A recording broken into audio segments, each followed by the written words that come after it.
नमस्कार साथियों, स्वागत है आप सभी का वाईफाई स्टडी 2.0 पर। मैं हूं अंकित अवस्थी। आप हैं मेरे साथ में ऐसी खबर पर चर्चा करने के लिए जो कि टॉक ऑफ द टाउन नहीं, टॉक ऑफ द ट्विटर हो चुकी है, क्योंकि ट्विटर हो चुका है एलन मस्क का। और उन्होंने जिस तरह से भारतीय मूल के लोग हमें खुशी देते हैं जब नियुक्तियां होती हैं किसी भी जगह, चाहे प्रधानमंत्री बने हो यूके के, चाहे फिर कभी हमारे लिए पराग अग्रवाल सीईओ बने हो ट्विटर के, इन सब ने हमारे लिए बहुत खुशी दी है। लेकिन हाल ही में भारतवंशियों के लिए एक बुरी खबर कह सकते हैं, या फिर कहिए कि पूरी दुनिया के लिए कुछ तो अटपटा हो ही रहा है। हो ये रहा है कि जैसे ही एलन मस्क ने ट्विटर पर कंट्रोल स्थापित किया, उसके परिवर्तनों में सबसे पहले परिवर्तन में उन्होंने वहां पर स्थापित सीईओ पराग अग्रवाल, जो कि मूलतः राजस्थान के रहने वाले हैं और राजस्थान में भी अजमेर जिले के रहने वाले हैं, उन्हें उनके पद से हटा दिया। हटाने के पीछे कारण जो था वो आज के सेशन में हम चर्चा करेंगे। इतना ही नहीं, जो कभी ट्रंप के अकाउंट को बैन करने में या ट्रंप को पूरी तरह ट्विटर से हटाने में जो जिसने सबसे बड़ा निर्णय लिया था, उन्हें भी पद से हटा दिया गया। और क्या क्या हुआ इस पूरी प्रक्रिया में सेशन में चर्चा करेंगे। और दुनिया में ट्विटर के एलन मस्क के होते ही किस तरह की कयासबाजी या नेटिजन्स के द्वारा किस तरह के मीम्स शुरू हो गए हैं, आज के सेशन में हम चर्चा करेंगे। कारण ये बहुत बड़ा है क्योंकि ट्विटर बहुत ज़्यादा सरकारों के द्वारा अपनी बातों को रखने के लिए किया जाता है। हमारे ही देश में अगर हम देखें तो पक्ष और विपक्ष दोनों ही, सरकार और अपोजिशन दोनों ही, अपनी बातों को रखने के लिए ट्विटर को एज एन प्लेटफॉर्म यूज़ करती हैं। हमारे देश के प्रधानमंत्री के द्वारा बहुत बड़ी बड़ी घोषणाएं या सूचनाएं ट्विटर के माध्यम से दी गई। पहले जो हुआ करता था कि जाकर कैमरामैन खड़ा हो जाता था नेता के सामने, अब वो शायद ही देखने को मिलता है। अब सूचनाएं एक अलग ही माध्यम से बाहर आती हैं। सोशल मीडिया का इन्फ्लुएंस लाइफ में बहुत बढ़ गया है। यही कारण है कि ट्विटर जैसे एक ऐसे प्लेटफॉर्म को, जिसे लोगों ने अभी तक आधिकारिक प्लेटफॉर्म की तरीके से लिया। समटाइम्स तो बहुत से लोग, मेरे जैसे आप जैसे लोग, तो शायद इस जगह कारण से भी एक्टिवेट नहीं हो पाते, यानी थोड़ा ऑफिशियल टाइप का, यानी कि सरकारी लोग ज़्यादा हैं, या फिर ये समझिए कि जो अथॉरिटेटिव लोग हैं वो ज़्यादा हैं। मस्ती मजाक वाले लोग बोले इंस्टा और फेसबुक पर ही चलते हैं। उम्मीद है कि आप इस बात को समझ रहे हो। ऐसी स्थिति में एलन मस्क को भी ये लगता है कि यार यहाँ पर थोड़े सीरियस प्रकार के प्राणी ज़्यादा हैं, नॉन सीरियस हरकतें की जाएं, ताकि लोगों को लगे कि यहां पर भी इंस्टा जैसा माहौल बनाया जा सकता है, क्योंकि अल्टीमेटली तो बिकता डिस्ट्रीब्यूशन ही है। ऐसी स्थिति में एलन मस्क को अगर ये लगता है कि यहां पर भी माहौल थोड़ा लाइट कर दिया जाए, लोगों को डराया धमका ना जाए कि ट्वीट कर दिया तो तुम्हारे ऊपर ये बवाल हो जाएगा, तुमको बैन कर दिया जाएगा, तो इसके लिए उन्होंने बहुत सारी घोषणाएं शुरू में ही कर दी हैं। यानी कि हमें तो ये समझ नहीं आ रहा है कि ये इसको बनाना क्या चाहते हैं। पता चले अगली बार मैं अपनी क्लासेस की घोषणा ट्विटर पर कर रहा हूं, क्योंकि मैं ट्विटर पर लाइव देखा जा रहा हूं। क्योंकि जिस तरह की वो बातें कर रहे हैं, उन्हें देखकर ऐसा लगता है कि वो ट्विटर पर भी लाइव स्ट्रीमिंग ले ही आएंगे, क्योंकि उनका कहना है कि वीडियोस, फिल्म्स या फिर गेम्स, ये सब भी ट्विटर के ऊपर आ जाएंगे। वो बात सही है जो हमने कभी आपके साथ चर्चा में कही थी कि ये इसे एक सुपर ऐप की तरीके से देखते हैं, यानी कि ये इसको भविष्य का वीचैट बनाना चाहते हैं। सपने बड़े हैं, तभी तो इतना बड़ा इन्वेस्टमेंट हुआ है। इन तमाम बातों को आज के सेशन में हम चर्चा में लाएंगे। यानी एलन मस्क के जो ख्वाब हैं भविष्य में ट्विटर को लेकर के, उनमें दुनिया को भी बहुत सारी चीजें बदलती हुई दिखेंगी। हमें जो सबसे पहले दिखा वो हमारे पराग अग्रवाल जी थे। इन तमाम बातों की चर्चा करेंगे आज। आइए शुरू करते हैं। खबरों के अंदर जैसा कि आप सभी यहां पर देख पा रहे हैं, दुनिया भर की न्यूज कवर्स हैं।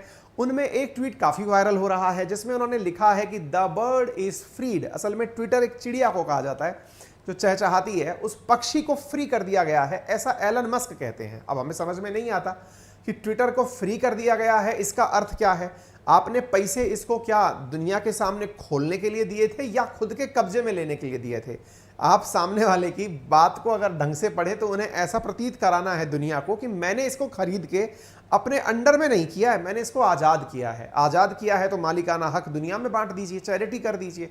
ये फर्जी बातें क्यों कर रहे हैं? एलन मस्क अपने शब्दों को घुमाने के लिए बड़े अच्छे से जाने जाते हैं, तभी लोग इनके भी मजाक बना ही लेते हैं। उदाहरण के लिए एलन मस्क ने हाल ही में जितनी भी खबरें अपने द्वारा साझा की हैं, आप जिनको जान रहे हैं, टेस्ला के मालिक, स्टारलिंक के मालिक एलन मस्क, इनके बारे में हमने पहले भी काफ़ी सेशंस किए थे, क्योंकि इनके मूड स्विंग्स की बीमारी है शायद। कारण शुरुआत में कहते हैं कि भाई हम लोग जो है वो 6 महीने पहले कहते हैं कि मैं ट्विटर का मालिक बनूंगा, मैंने एक डील दे दी है, और डील के अंदर उन्होंने अपने द्वारा रेट भी कोट कर दी कि मैं इतने का लगूंगा। इसके बाद में फिर बोलते हैं कि नहीं नहीं, मुझे कुछ बातें पता चली हैं कि इसमें फर्जीवाड़ा है, इसलिए मैं ट्विटर की डील को कैंसिल करता हूं। ये तो भला हो, दुनिया में कोर्ट एग्जिस्ट करती हैं, जिसकी वजह से इनकी जो डील है वो मजाक बन के नहीं रह गई। शुक्रवार का तक का टाइम दिया हुआ था, यानी कि आज तक का टाइम दिया हुआ था कि आपको, कल तक का टाइम दिया हुआ था कि आपको कल से पहले पहले ट्विटर के ऊपर मालिकाना हक लेना है, अदरवाइज आपको $1 बिलियन देने पड़ेंगे। तो वो $1 बिलियन के चलते हुए इन्होंने एक दिन पहले ही सिंक हाथ में लेकर के एंट्री कर ली। चर्चा करेंगे इस बारे में भी, लेकिन एज पर कमिटमेंट आपके साथ सेशन की शुरुआत में 2 सवाल रखे जा रहे हैं जिन्हें की जानकारी आपको कमेंट बॉक्स में देनी है। करंट से अपडेटेड सवाल हैं, जानते हैं आप कितना अपडेटेड हैं। शुरू करते हैं। हाल ही में हैदराबादी हलीम नाम का एक मतलब भोज्य पदार्थ, खाने आने के योग्य पदार्थ, उसने रसगुल्ले जैसे पदार्थ को पीछे छोड़ दिया है। किस मामले में भाई साहब? Most popular GI geographical indicator tag में कितने साल के अंदर ये टैग पाया जाता है, यानी कि एक पदार्थ ऐसा जो इतने दिनों से जीआई की पहचान बना हुआ है और सारे जीआई टैग यानी जोग्राफिकल इंडिकेटर्स के अंदर टॉप कर गया है। चर्चा करेंगे। दूसरा सवाल आपसे पूछा जा रहा है कि हाल ही में वुमन फ्रेंडली पर्यटन, या फिर ये कहा जाए कि महिलाओं के लिए जो सबसे सुरक्षित क्षेत्र है, उसके रूप में कौन सा राज्य निकल कर आया है? आप कमेंट बॉक्स में हमें जवाब दे सकते हैं। इंटरेस्टिंग बात सुनिए। एलन मस्क का नेचर तो आप और हम सब ज्यादा चर्चा करने लग गए हैं, लेकिन इस बात को न्यूयॉर्क स्टॉक एक्सचेंज भी समझता है कि उन्हें पता है कि यदि इस प्राणी ने ट्विटर को खरीद लिया, न्यूज़ बाहर आ गई कि अब ये जाकर के अंदर घुस गया ऑफिस के अंदर, अपने साथ वहाँ जाकर के कहते हैं कि मैं अब ऑफिस में आ गया हूँ। ऐसी स्थिति में न्यूयॉर्क स्टॉक एक्सचेंज ने अपने शेयर की मार्केटिंग रोक दी, यानी कि शेयर डील ही बैन कर दिया। आप इधर देख सकते हैं ट्विटर ने, मतलब इन्होंने क्या किया, सस्पेंड कर दिया। ट्विटर के शेयर ही कोई खरीद नहीं पाएगा, एक बार के लिए पूरी तरह सस्पेंड कर दिया। आप इधर देख सकते हैं, यहाँ पर चार्ट के ऊपर दिखाई दे रहा है, क्योंकि ये भी कयास है कि इन्होंने सारे शेयर खुद परचेज कर लिए हैं। ट्विटर हेडक्वार्टर में इनके द्वारा जो एंट्री है आप उसे देख सकते हैं। अपने हाथ में एक सिंक हाथ धोने की जगह या फिर जिसके अंदर गंदगी फेंकी जा सके, उसको लेकर के ये अंदर ट्विटर के हेडक्वार्टर में एंट्री कर रहे हैं, जिसको 40.5 मिलियन लोग देख चुके हैं। ये इनकी एंट्री है। जैसे समटाइम्स आपने देखा होगा कि मोदी जी ने जब संसद भवन में एंट्री करी तो उन्होंने संसद भवन को सिर से जो है नतमस्तक होकर के प्रणाम किया। आपने ऋषि सुनक को देखा, वो भी हिंदू रीति रिवाज से अपने ऑफिस के अंदर एंट्री कर रहे थे। इनकी एंट्री कैसी थी, वो दुनिया के सामने आनी थी। इन्होंने अपने हाथ में सिंक लिया, जहाँ पे हाथ धो सकते हैं, बर्तन धो सकते हैं, उसको लेकर के अंदर एंट्री की। इन्होंने ये समझाने के लिए कि मैं यहाँ पर जो कुछ भी है अब उसको इसमें डाल दूंगा, यानी कि जो कचरा वचरा है वो सब साफ कर दूंगा मैं आकर के। यानी ये अपने आप को मसीहा बना करके यहाँ दिखा रहे हैं। और ऐसी स्थिति में इन्होंने एक काम और किया, और वो क्या था, अपने नाम के नीचे अपना बायोडेटा चेंज कर लिया। अब बायोडेटा चेंज करने का मतलब क्या है मैं आपको बताता हूं। जैसे ना इन्होंने अपने नाम के नीचे लिख दिया चीफ ट्वीट, जैसे होता है कि chief scientist, chief engineer, chief mechanic, ऐसे करके इन्होंने अपने नाम के नीचे लिख दिया चीफ ट्वीट, यानी कि अपना परिचय। जैसे आप लोग बायोडेटा बदलते हैं, जैसे मैं अपने नाम के नीचे बायोडेटा लिखूं कि अंकित अवस्थी इज एन एडुकेटर। अब अपने नाम के नीचे जो मेरा बायोडेटा है वो एक आध बार ही बनता है जीवन भर में ना, कि भाई आप या तो ये हैं या तो ये हैं। इतने परिवर्तन आए कि कभी तो आप अपने आप को ट्वीट कह देते हैं।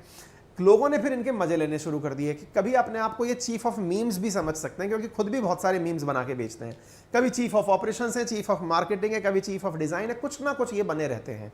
यानी कि ये वो हैं मुझसे शादी करोगी फिल्म के अंदर जो कादर खान की एक्टिंग निभाने वाले होते हैं, वो हैं ये। यानी कुछ भी आज मतलब ये कुछ भी रूप में पाए जा सकते हैं। खैर, एलन मस्क ने जैसे ही इस ट्विटर की डील को अपने साथ में साझा किया और पूरी तरह से इन्होंने काम करना शुरू किया, और ऐसा करते ही भारतीय मूल के जो सीईओ हैं पराग अग्रवाल और 2 अन्य टॉप अधिकारियों की छुट्टी कर दी कि चलिए आप लोग निकलिए। इसी में ही विजया गाडे और चीफ फाइनेंशियल ऑफिसर नेड सेगल, इनके नाम भी शामिल हैं, इन्हें निकाल दिया गया।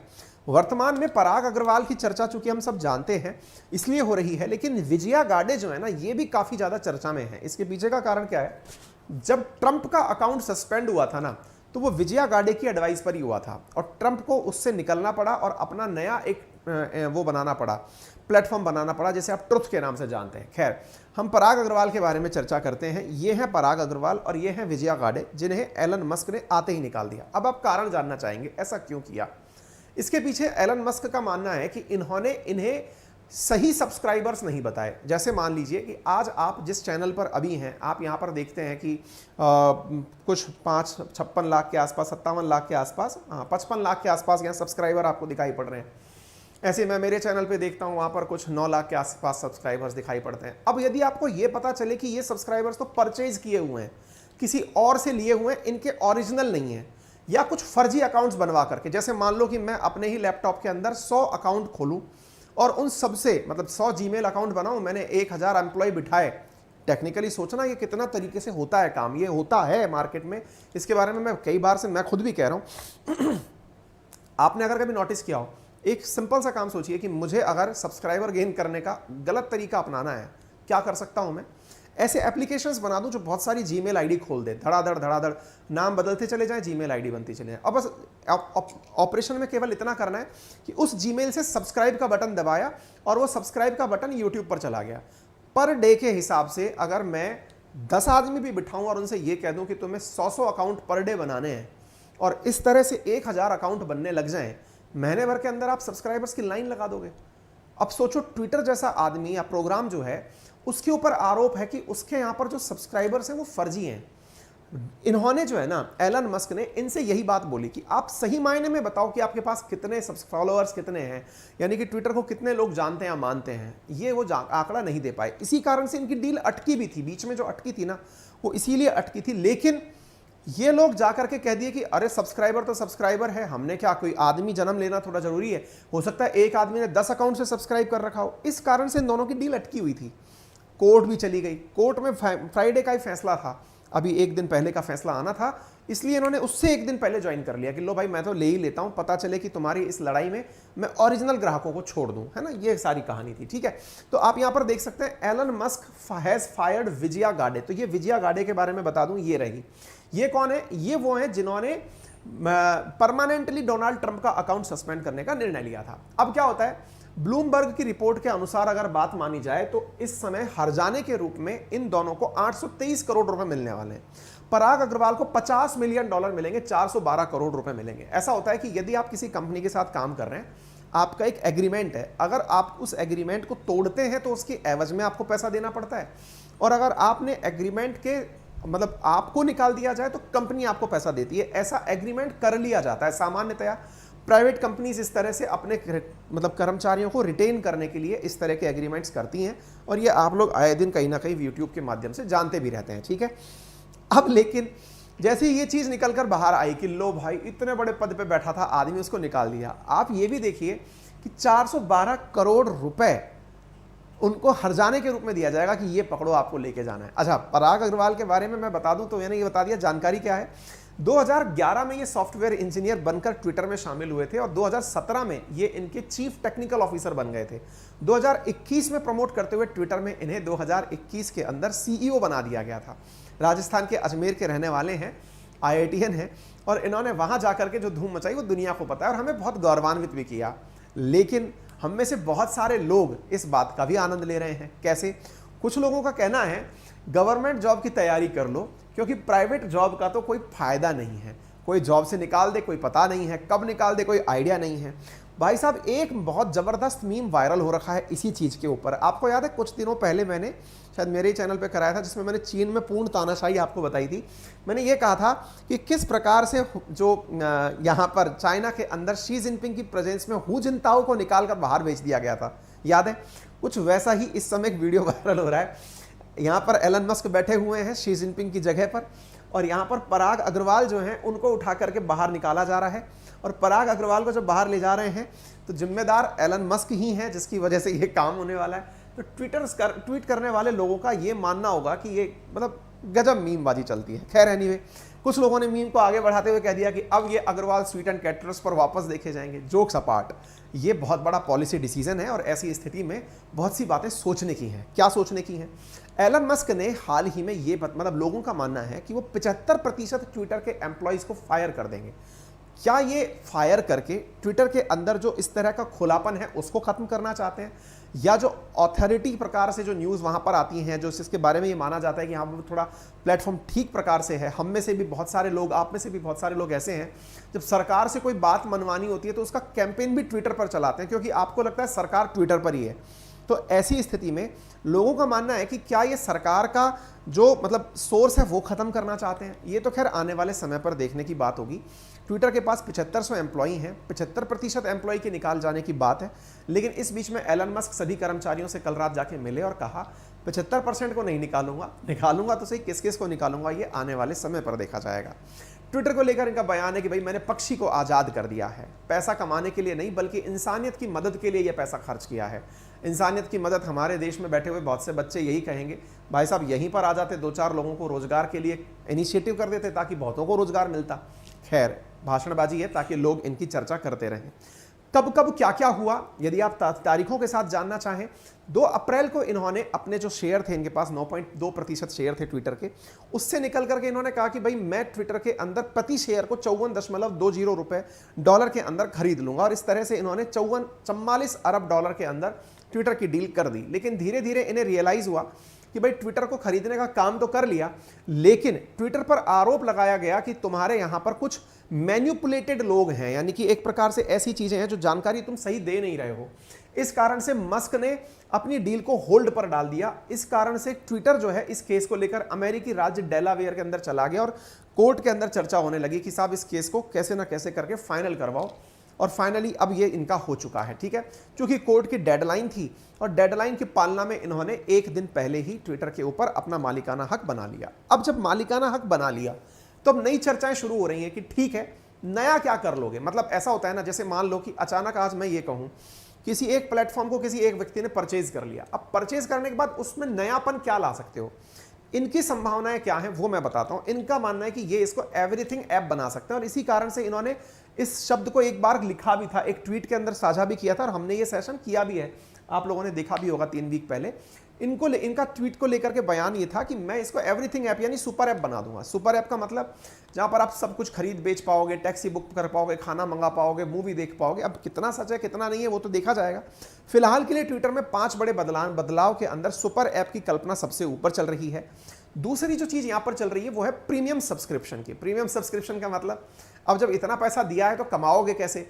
तो बहुत सारे लोग जो ट्विटर पर हैं उन्हें लगता है कि यार मेरे पास ब्लू टिक नहीं है, अगर मैं होता तो मैं ऑथराइज्ड होता यहाँ पर। ठीक है, जैसे मेरे पास खुद के पास ब्लू टिक नहीं है। क्यों नहीं है? क्योंकि मैं ट्विटर पर ना तो एक्टिव हूं और ना ही मैंने इसका प्रयास किया है। लेकिन अब मुझे पता चल जाए इतना 1000 रुपया दो ब्लू टिक मिल जाएगा, हाथ होता अभी भी ऐसा है। बहुत सारे तरीके से इस चीज़ को मैनिपुलेट किया जाता है, लेकिन अभी बैक ऑफ द डोर होता है, किसी के सामने आके कुछ नहीं होता है।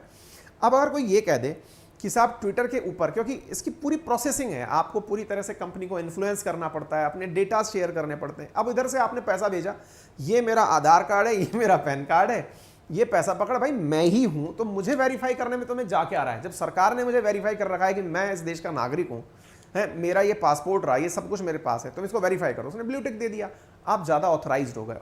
इस तरह की चीजें ये बेचने वाला है। प्रीमियम सब्सक्रिप्शंस देने लगेगा, जैसे आपको एड फ्री सब्सक्रिप्शन यूट्यूब का भी मिलता है कि इतना रुपया दो आपको एडवर्टाइज नहीं मिलेंगे। यूट्यूब पर भी प्रीमियम सब्सक्रिप्शन होता है। एग्जैक्टली कुछ ऐसा ही ये करने वाला है, जिसमें सबसे बड़ा ऑफर जो ये देने वाला है वो है एडिटिंग का। एडिटिंग मतलब आपने एक बार के लिए कुछ लिख दिया, आपको लगता है यार गलती से गलत बयान चला गया, तो कोई बात नहीं, उसको एडिट कर दो। 30 मिनट तक का समय दिया गया है। यानी कि अभी तक कहा जाता था कि तर्कश से निकला तीर और ट्विटर पर डाला गया ट्वीट, ये कभी एडिट नहीं हो सकते या रिवर्स नहीं हो सकते, लेकिन अब ये फैसिलिटी इनको देने जा रहे हैं। यानी कि अब लोग, नेता लोग कुछ भी लिख करके 30 मिनट के अंदर माहौल को जांच लेंगे, उसके बाद उन्हें लग गया कि नहीं यार ये तो भाई साहब गलत दिशा में जा रही है, तो उसको एडिट करके कह देंगे सॉरी मैं कॉमा लगाना भूल गया था, है ना, पकड़ो मत जाने दो। और इसी तरह से कॉमा थोड़ा हटा के आगे लिखा दिया जाए कि पकड़ो मत जाने दो। ये चोर पुलिस के लिए कहा जाने वाला सबसे उपयुक्त सवाल है। खैर, इसके साथ साथ ये भी माना जा रहा है कि इनके पास में जब डिस्ट्रीब्यूशन आ गया है तो इस डिस्ट्रीब्यूशन का फायदा लेकर के भविष्य में ये अपनी कोई ना कोई करेंसी भी लॉन्च कर सकते हैं। जैसे क्रिप्टो करेंसीज के अंदर ये बहुत बार डॉजी कॉइन को प्रमोट करते हुए पाए गए हैं, तो हो सकता है खुद की कोई क्रिप्टो ले आए, क्योंकि इस दुनिया में सबसे ज्यादा जो चीज है वो है डिस्ट्रीब्यूशन। जिसके पास में दुनिया है वो अपने द्वारा कुछ भी करने के लिए तत्पर होगा, ये लोगों का कयास है। खैर, Twitter will be forming a content moderator council with widely diverse view point. इनका मानना यह है कि अब हम कंटेंट को देखने के लिए भी कुछ लोग बिठाएंगे। मतलब आपने कुछ डाला, जैसे मैं आपको बताता हूं, जब भी आप कुछ यूट्यूब पर कंटेंट अपलोड करते हैं तो कंटेंट अपलोड करते ही यूट्यूब आपके पूरे कंटेंट के अंदर चेक करता है कि कहीं कॉपीराइट कंटेंट तो आपने यूज नहीं कर लिया है। यानी कि YouTube का प्लेटफॉर्म कंटेंट मॉडरेटर कंटेंट की तरीके से जाता है, यानी कि आप अपलोड करने से पहले वो आपका कॉपीराइट चेक करता है। फिर आपने अगर किसी को रिपोर्ट कर दिया, आपने कुछ ऐसे प्रमाण दे दिए कि ये गलत है, तो फिर उस वीडियो को डाउन भी कर देता है। मान लीजिए आप मेरा वीडियो उठा के कहीं और डाल देते हैं और मान लीजिए कि यही चैनल आपके ऊपर स्ट्राइक मारे तो आपका कंटेंट डाउन भी हो जाएगा, ठीक है। एग्जैक्टली ऐसे ही एलन मस्क भी बोल रहे हैं कि मैं यहां पर एक प्रकार से कंटेंट मॉडरेटिंग काउंसिल बनाऊंगा, जिससे कि लोगों को पता चल सके कि हाँ भाई यहां पर ये डालना था, ये नहीं डालना था, एक तरह से मध्यस्थ लोग आ जाएंगे। अच्छा, इसी बीच में राहुल गांधी जी आ पड़े। राहुल गांधी जी चर्चा में क्यों आए? क्योंकि राहुल गांधी जी को सरकार से ज्यादा उम्मीदें एलन मस्क से हैं। कहना गलत नहीं होगा, क्योंकि इन्होंने बधाई देते हुए एलन मस्क से कहा कि अब तो कम से कम तुम जैसे लोग हमारा ट्विटर अकाउंट सस्पेंड नहीं करेंगे। राहुल गांधी जी का मानना है कि एलन मस्क के से पहले जो ट्विटर था वो मोदी सरकार के दबाव में काम करता था। ऑब्वियस ही बात है, तभी उनका मानना है कि उनका अकाउंट सस्पेंड किया गया था। यही कारण था कि उनके जो फॉलोअर्स बढ़ रहे थे वो बढ़ते हुए अचानक रुक गए, और यही बात उन्होंने लिखा, I hope Twitter will now act against hate speech, fact check more robustly and will no longer stifle the opposition's voice in India due to government pressure. यानी राहुल गांधी जी का एक तरह से ये इशारा था कि सरकार के दबाव में आप लोगों ने मेरा ट्विटर अकाउंट बंद किया था, लोगों को हेट स्पीच देने के लिए ये जगह आपने उपलब्ध करा रखी है। एलन मस्क से इन्होंने ये बात की, इस पर राजनीति होनी ही थी। बाय द वे मैं आपको ये बता दूं कि वर्ष 2021 में इन्होंने एक ट्वीट डाल दिया था राहुल गांधी जी ने, अगस्त 2021 में, जिसके अंदर एक दलित बच्ची की तस्वीर डाल दी गई थी जो कि मतलब विक्टिम थी। ऐसी स्थिति में ट्विटर ने उस पर एक्शन लेते हुए उस ट्वीट को जहां जहां डाला गया था उन सबको, और सही बात भी है, किसी की मतलब जो वो है वो उजागर नहीं होनी चाहिए, प्राइवेसी उजागर नहीं होनी चाहिए, ट्विटर के अनुसार ऐसा था। खैर हम इस मुद्दे में नहीं पड़ेंगे, लेकिन राहुल गांधी जी ने ट्विटर से जो डिमांड किया वो मैंने आपको बता दिया। बाद में फिर इनका अकाउंट वापस से रीओपन कर दिया गया। इसके बाद में इस पर राजनीति करने के लिए लोग उतर आए, पक्ष और विपक्ष चालू हो गए। कोई लोग कहते हैं कि मोदी जी के जो सब्सक्राइबर्स हैं वो फर्जी हैं, उनके बहुत सारे बोट लगा करके लोग फॉलोअर्स बने हुए हैं, एक दूसरे का आरोप है, और इनका भी अटेंशन गेन करने का ये एक तरीका है। राजनेता भी इन बयानबाजी को इसीलिए करते हैं ताकि आप लोगों का थोड़ा ध्यान एलन मस्क से निकलकर राजनेताओं पर भी आ जाए। खैर छोड़िए, इसी बीच में एक पत्रकार और हैं तस्लीमा नसरीन, ये उदाहरण के रूप में बता रहा हूं, ये सब लोग एलन मस्क से बहुत होपफुल हैं, इन्हें लगता है कि बस अब हमारा रखवाला आ गया, देखो हिम्मत वाला आ गया। तो यहां पर जो तस्मीला नसरीन है वो लिखती है कि राहुल मतलब ये इनसे एलन मस्क जी, अब तो लगता है कि मेरे के ऊपर जो लोग मुझे ट्रोल करते हैं, क्योंकि ये कुछ एंटी मुस्लिम कंटेंट लिखती हैं, यानी इस तरह की बातें लिखती हैं, मतलब कुछ बहुत सारे मुस्लिम लोगों का मानना यह है कि ये बहुत सारी ऐसी बातें करती हैं जो कि बहुत लोगों को मतलब मुस्लिम रिलीजन के अंदर पसंद नहीं है, तो इनको मारने की धमकी मिलती रहती है। तो ये कहते हैं कि अब मुझे बचा लोगे आप, सब अपना अपना चला रहे हैं, ठीक है। इसी बीच में साहब एक मजाक हो गया, और मजाक क्या है, एक फर्जी ट्वीट वायरल हो गया जिसमें यह था कि डोनाल्ड ट्रंप जो है वो वापस ट्विटर पर आ रहे हैं, और अपने देश के अंदर ANI नाम से एक न्यूज़ एजेंसी है जो दुनिया भर की न्यूज़ उठा करके न्यूज़ चैनल्स को बांटती है, उन्होंने इसको शेयर भी कर दिया। हालांकि उन्होंने बाद में इसको रिग्रेट भी किया कि गलती हो गई, ये गलत न्यूज़ थी। खैर कोई नहीं, अभी तक ऐसा कुछ भी हुआ नहीं है। ट्रंप ने अभी तक क्लियर यही किया है कि वो अपने ट्रुथ ऐप पर बने रहेंगे, जब निकाला गया था तो हमें निकले हुए ही रहेंगे, ठीक है। अब सवाल बनता है सर इतना पैसा इनके पास आया कहां से? 44 बिलियन डॉलर बहुत होता है भाई। यदि आप इस पैसे को एक बार के लिए कैलकुलेट करने निकलेंगे ना, तो वाकई में ये लगेगा कि यार ये बहुत ही बड़ा अमाउंट होता है। तो आप पूछेंगे कहां से आया, तो देखिए इन्होंने 27 अरब कैश में ट्विटर में लगा दिया, यानी खुद से अपनी जो टेस्ला है उसके शेयर बेच करके कुछ पैसे निकाले, कुछ अपनी सेविंग से निकाले, लगभग 27 अरब डॉलर तो इन्होंने कैश से निकाले हैं, ऐसा जानकारी में निकल रहा है। इसके बाद में 13 अरब डॉलर के आसपास इन्होंने बैंक से लोन लिया है। अब बैंक से लोन लेने का जो तरीका अपनाया है ना इन्होंने, वो बड़ा गजब है। और वो कैसा है, इन्होंने ऐसा किया जैसे मतलब 27 अरब डॉलर की, मतलब जैसे मैं आपको ऐसे समझाता हूं, आपने जो घर लिया उस घर पर ही कर लोन उठा लिया। पहले ऐसे समझते हैं, मान लीजिए मैंने एक प्लॉट खरीदा 10 लाख रुपए का, तो पहले मैं 10 लाख रुपए देकर के प्लॉट खरीदूंगा, प्लॉट के कागजात मेरे पास आ गए, अब मुझे घर बनाना है तो मैंने प्लॉट को गिरवी रख करके 4 लाख और उठा लिए, ठीक है। इन्होंने खेला क्या किया है मैं आपको वो बताता हूं। 44 अरब डॉलर की डील के अंदर 27 अरब देकर के पहले तो ट्विटर के अंदर अपना मालिकाना हक दिखा दिया, और बैंकों को दिखाया कि देखो जब मैंने इतना पैसा ट्विटर को दे दिया तो ट्विटर तो मेरा हो गया, अब तुम लोग ट्विटर के लिए मुझे लोन दे दो।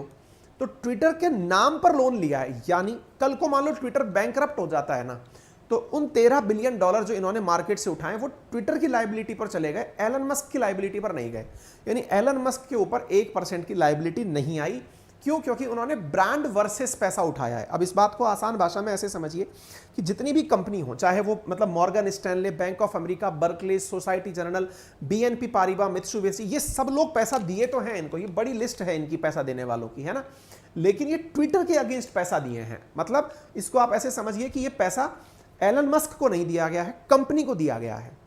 इसका सीधा अर्थ यह है कि अगर वो कंपनी डूबती है तो बैंक का पैसा डूबेगा, एलन मस्क का नहीं। ठीक है, अब इसको आप जैसा समझे, मैंने तो समझा दी। लोग इनके एडिट बटन का भी थोड़ा मजाक बना रहे हैं। खैर, मजाक बनाने वालों को छोड़िए। ऑन सीरियस नोट, ट्विटर पर आपके ट्वीट एडिट हो जाएंगे। लोग इसके लिए खूब सारे मीम्स बनाकर काम कर रहे हैं। फिलहाल के लिए इतना ही, बहुत सारी जानकारी दे दी यार मैं बात करते करते बहुत ही आगे निकल आया। फिलहाल के लिए सेशन की शुरुआत में 2 सवाल मैंने आपसे पूछे थे। तो पहला सवाल का आंसर था हैदराबादी हलीम जो है ना, उसने रसगुल्ले को पीट दिया है और मोस्ट पॉपुलर जीआई टैग का अवार्ड मिला है। हैदराबादी हलीम एक खाने का प्रोडक्ट है, इसको मोस्ट पॉपुलर जीआई टैग का अवार्ड मिला है। यानी कि लोग इसको 2010 के अंदर इसे जीआई टैग मिला था, तब से लेकर के ये प्रसिद्धियों में रसगुल्ले को पीछे पछाड़ कर चल रहा है। ठीक है, और दूसरा, केरला जो है ना वो वुमन फ्रेंडली टूरिस्ट डेस्टिनेशन बन गया है, मतलब सेट टू बिकम, यानी बन जाएगा। तो ऐसी स्थिति में ये 2 करंट की खबरें मैंने आपके साथ साझा करी। एक जरूरी जानकारी फिलहाल के लिए ये मान लीजिए कि आप में से जो भी साथी बैंक और एसएससी की तैयारी कर रहे हैं, उन्हें अगर लगता है कि उन्हें एक ऐसा टेस्ट देना चाहिए जिससे उनको स्कॉलरशिप मिल जाए, पैसा मिल जाए, पढ़ने में उनका नॉलेज टेस्ट हो जाए, तो उनके लिए एक टेस्ट रखा गया है 6 नवंबर का। आप इस टेस्ट में पार्टिसिपेट कर सकते हैं। मैं लिंक कमेंट बॉक्स में पिन कर दूंगा। एक फ्री टेस्ट है 10 बजे सुबह 6 तारीख को। आप इसमें 100% स्कॉलरशिप भी जीत सकते हैं। एक 5 करोड़ के लगभग का पूल बनाया हुआ है जिसके अंदर से आप इस तरह का वो प्राप्त कर सकते हैं। आप इस टेस्ट को अवश्य दें। Use my referral code Ankit 10 to avail 10% discount on all type of subscriptions immediately. Thank you so much.